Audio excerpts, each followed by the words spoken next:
নমস্কার, শুভ সকাল। সকল বন্ধুকে ভালো থাকার শুভেচ্ছা জানিয়ে বন্ধুদের জন্য আজকে আর একটা পর্ব অমৃত কথার।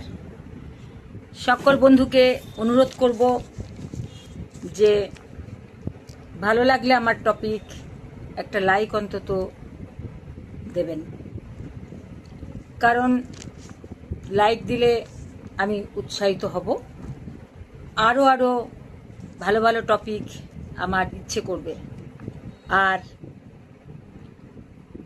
আমি এগোতে পারবো। আমার পাঠক বৃন্দ যত বেশি হবে তত আমি এগিয়ে যেতে পারবো। তা প্রথমে গুরুদেবকে স্মরণ করে তারপর পাঠে যাচ্ছি। ওং অজ্ঞানতিমিরন্ধস্য জ্ঞানাঞ্জনশলাকয়া চক্ষুশ্রুন্মিলিতাং যেন তস্मै শ্রীগুরবে নমঃ। অখণ্ডমণ্ডলাকারং ব্যপ্তং যেন চরচরম তৎপদং দর্শিতং যেন তস্मै শ্রীগুরবে নমঃ।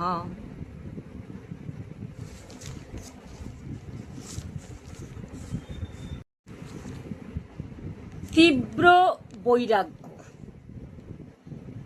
বৈরাগী চূড়ামণি সনাতন গোস্বামীর জীবনে এই রকম তীব্র বৈরাগ্যের কথা আছে। কার জীবনে? চূড়ামণি সনাতন গোস্বামীর জীবনে এরকম তীব্র বৈরাগ্যের কথা আছে। তিনি তার ঠাকুরকে বলছেন, আজ তুমি নুন চাইছো, কাল বলবে মাখন দাও, তারপর বলবে আরো কিছু দাও। ওসব আমার দ্বারা হবে না। আমার যা আছে তাই তোমায় নিতে হবে। ও দারুণ দারুণ দারুণ। রাধে রাধে। এরই নাম বৈরাগ্য। অসাধারণ। আবার আছে, যখন সনাতন গোস্বামীর স্পর্শে ব্যাপারীর নৌকো ভেসে উঠল, ব্যাপারী ঠাকুরের মন্দির করে দিলেন।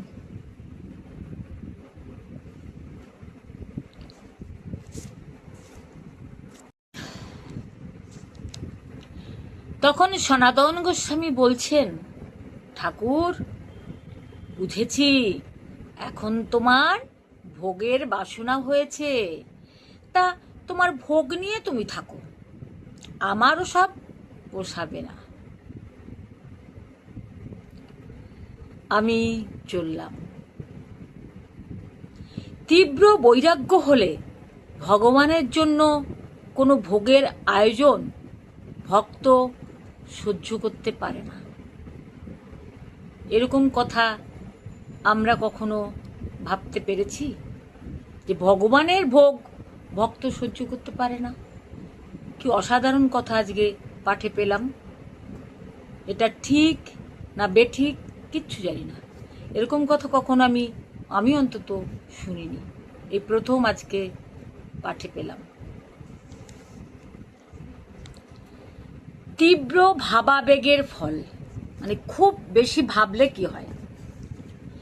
তারপর কেশবের সঙ্গে কথা প্রসঙ্গে বলছেন, তোমার অসুখ হয়েছে কেন? তোমার অসুখ হয়েছে কেন তার মানে আছে, তাই ওই রকম হয়েছে। শরীরের ভিতর দিয়ে অনেক ভাব চলে গেছে। ঠাকুরের নিজের জীবনে এর অনুভব তো আছেই, শ্রী চৈতন্যর জীবনেও আছে। রাধে রাধে। ভাবের বেগে তার শরীরে রোমকূপ দিয়ে রক্তপাত হতো। সর্বনাশ, কি অসাধারণ কথা। খুব উচ্চ শক্তি সম্পন্ন বৈদ্যুতিক তার স্পর্শ করলে যেরকম হয়, সমস্ত শরীরে সেরকম ভাবের প্রবাহ বয়ে যায়।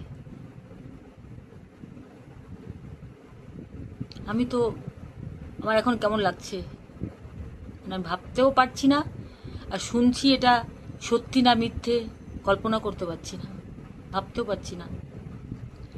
ভাবের প্রভাব শরীরের উপর কতটা পড়ে তা সাধারণ মানুষও কিছুটা অনুভব করতে পারে। যখন মানুষের তীব্র শোকের বা আনন্দের অনুভব হয়, তখন তার দেহের উপর প্রতিক্রিয়া হয়। অনেক সময় শোনা যায় কোনো লোক একটা দুর্ঘটনার খবর শুনে অজ্ঞান হয়ে গেল, ভাবের বেগ সহ্য করতে পারেনি, তাই জ্ঞান হারিয়ে ফেলেছে। আর ভগবত অনুভবের আনন্দ এত তীব্র যে খুব শুদ্ধ সত্য শরীর না হলে ধারণা করতে পারে না। নিজের অনুভূতি থেকে বলছেন ঠাকুর, এই ভাব যখন আসে তখন বোঝা যায় না, কিন্তু পরে শরীরের উপর এর প্রভাব বোঝা যায়। একটা যেন তোলপাড় ঘটে গেল।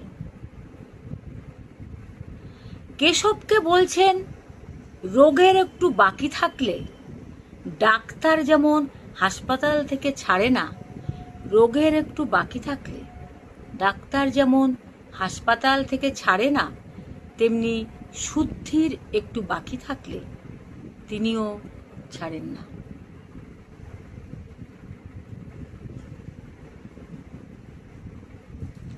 ভগবানের পথে গেলে সমস্ত বেগ, সমস্ত কষ্ট সহ্য করতে হবে। উপায় নেই।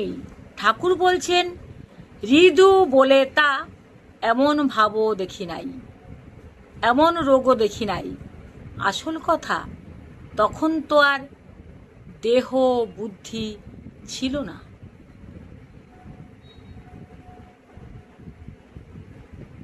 দেহের উপর দিয়ে কি হচ্ছে না হচ্ছে সে প্রশ্নই মনে আসছে না।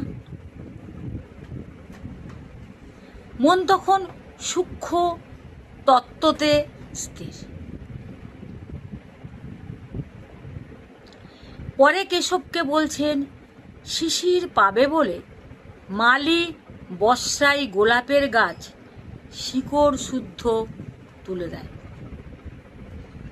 শিশির পাবে বলে মালি বসরাই, মানে মালি যারা, তারা তো গাছের বস, তখন গাছের তত্ত্বাবধান যত্ন তো মালিরাই করে।